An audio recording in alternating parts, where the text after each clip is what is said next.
Good evening, guys. Hi, it's Rob back for my promised reveal video for my hi-fi, which I've been bleating on about, as you know, for the last probably, I don't know, 6 weeks or more, probably. Yeah, finally managed to, I've ordered it all, picked it up, and as you can see, I've managed to assemble it all. So yeah, so this is my sort of promised quick video. I'm not going to make this too long, to be honest with you, because I'm not an audiophile. I don't want to go into the specs of all this stuff or whatever. A lot of it I don't really understand. All I know is that I did a little bit of research, and I've spoken to one or two people in the industry. They all agreed that all this kit is kind of quality equipment and should kind of be compatible together. And so yeah, I never actually demoed any of this equipment, which is probably a bit foolhardy, but I've read a lot of reviews and saw videos on these things for months before I decided to purchase. And obviously I made what I think was a fairly informed decision to piece all this together into a system which I'm really happy with, and sounds pretty good and considerably better than what I had before. So yeah, it's safe to say I'm pretty pleased, really, with it all. And yeah, so as I say, I picked it up on Saturday. It's a hi-fi shop called Audio T, which is in the centre of Cheltenham. Really nice guys in there. They've been established, I think, since the 60s, so been going a long, long time. Yeah, the guy Farid in there, who was the salesman that I dealt with, was very, very helpful all the way through. He also helped me sizing up the clearances for the hi-fi racks cabinet as well, because obviously they can build those to a certain specification. That was one of the reasons it was late getting this together, because it takes a while for them to. I don't know whether they're exactly made to order, but with sort of supply lines being as they are, there was a little bit of a delay on that. So yeah, so obviously I was waiting for that so I could pick everything all up in one fell swoop. So yeah, I went down with my mate on Saturday, parked up, picked it all up, no problems at all. The car was quite packed, and yeah, but got it back safely, and I was pretty knackered Saturday, to be honest with you. I'd really pretty bushed. I've been up since 6 in the morning because I was doing jobs around the house and shopping and blah blah blah, all the usual stuff. So yeah, I was pretty crackered, and then put it all together yesterday. So yeah, this is kind of like the first opportunity I'd had really to do this video. Anyway, so I'm going to stop yakking now and just give you a quick viewing. Okay, so start with the speakers.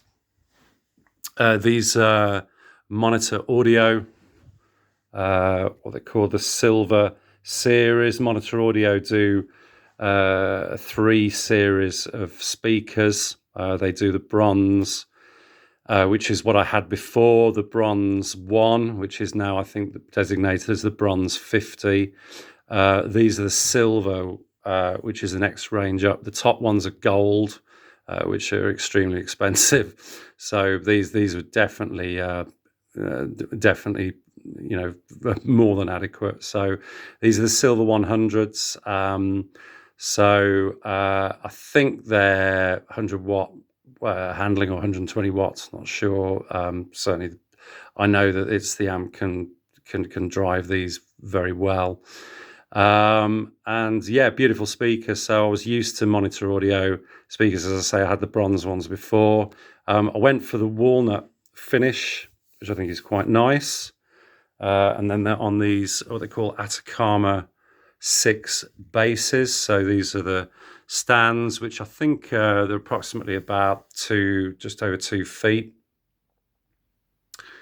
Could be a little bit more than that. I'm not sure exactly how high they are, but obviously they're high enough. The plates underneath are a little bit small for the size of the speaker, so I rather foolishly, when I was putting them together, got the balancing wrong on the top plate, and the speaker actually fell. And it's got a bit of a ding on the back, but it doesn't seem to have affected them. The drivers work fine, so it was a bit of a heart in the mouth moment. So yeah, yeah, they sounding pretty good. So yeah, happy with that. So obviously moving on to the main the components themselves. So this is the turntable, and this is the Technics 1500C.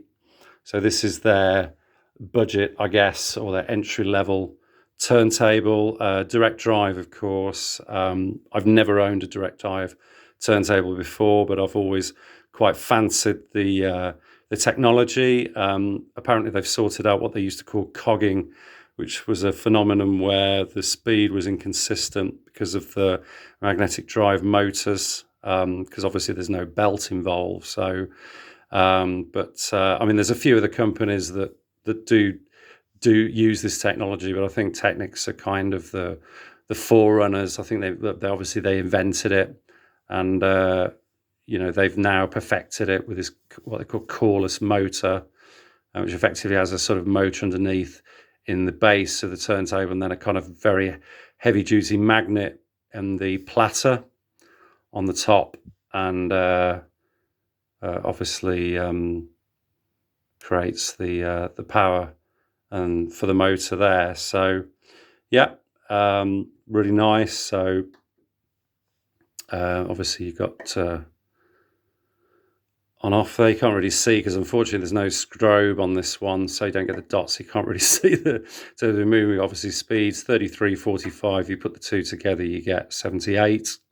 Not that I've got any 78 singles to play, so probably keep that on 33.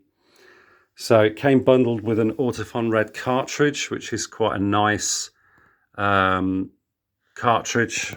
Yeah,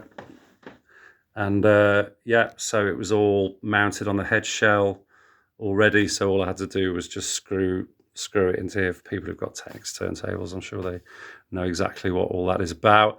Yeah, the only fiddly thing with this was setting the anti-skating of the bias, which is something that I haven't done for an awful long time with a deck. I had an Ariston deck years ago that I remember having to do that too, and it's a bit fiddly. And but luckily I managed to procure one of these stylus tracking force gauge weights from Amazon, which I think was about a tenner, and managed to get the desire weight, which I think was about 1.8 grams, I think, there or thereabouts. So yeah, about 30, 40 minutes of fiddling around. So, but got there in the end. So, and yeah, so it all seems to work well. So you're happy with that? Okay, so moving down, this is the CD player. This is the only second-hand component in the system.